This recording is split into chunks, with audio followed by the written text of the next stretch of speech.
कि ख्वाजा लूसी ते अटैक करो। ख्वाजा लूसी भी जो बड़ा अलर्ट बंदा होंदा है, वो भी 20-25 गनमैन रखता नाल, बुलेट प्रूफ जैकेट भी पहनता है, पर फिर भी उहदे अटैक करते हैं। तो हुमायूं गुज्जर जो ना बड़ा निशानेबाज होंदा वे, वो सिर च फायर मारदा है ख्वाजा लूसी दे। ख्वाजा लूसी दे सिर च फायर वजन दे नाल ख्वाजा लूसी मर्डर हो जाता है। उस बाद भोले सुनियारे होरां दी जिहड़ी दहशत सी बहुत ज़्यादा वध गई सियालकोट दे विच।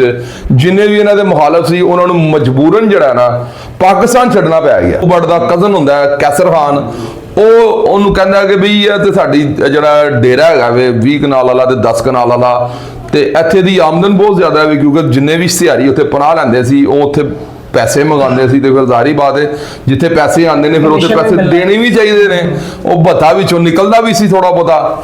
ਤੇ ਉਹ ਕਹਿੰਦਾ ਵੇ ਕਿ ਇੱਥੋਂ ਦੀ ਇਜਾਰਾਦਾਰੀ, ਇੱਥੋਂ ਦੀ ਚੁਧਰਾਹਟ ਦੇ ਜਿਹੜੇ ਫੈਸਲੇ ਨੇ ਉਹ ਮੈਂ ਕਰਾਂਗਾ।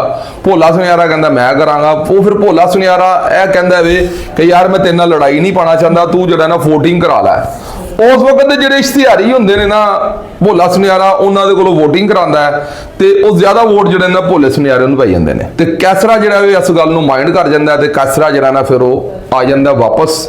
ਉਹ ਲਾਹੌਰ ਆ ਕੇ ਨਾ ਫਿਰ ਇੱਕ ਬੜੀ ਮਸ਼ਹੂਰ ਮਰੂਫ ਤਾਜਰ ਜਿਹਦਾ ਨਾਮ ਬਿੱਲਾ ਟਰੱਕਾਂ ਵਾਲਾ ਹੈ, ਉਹ ਬਿੱਲੇ ਟਰੱਕਾਂ ਵਾਲੇ ਦੇ ਕੋਲ ਰਿਹਾਇਸ਼ ਵਜ਼ੀਰ ਹੋ ਜਾਂਦਾ ਹੈ। ਬਿੱਲੇ ਟਰੱਕਾਂ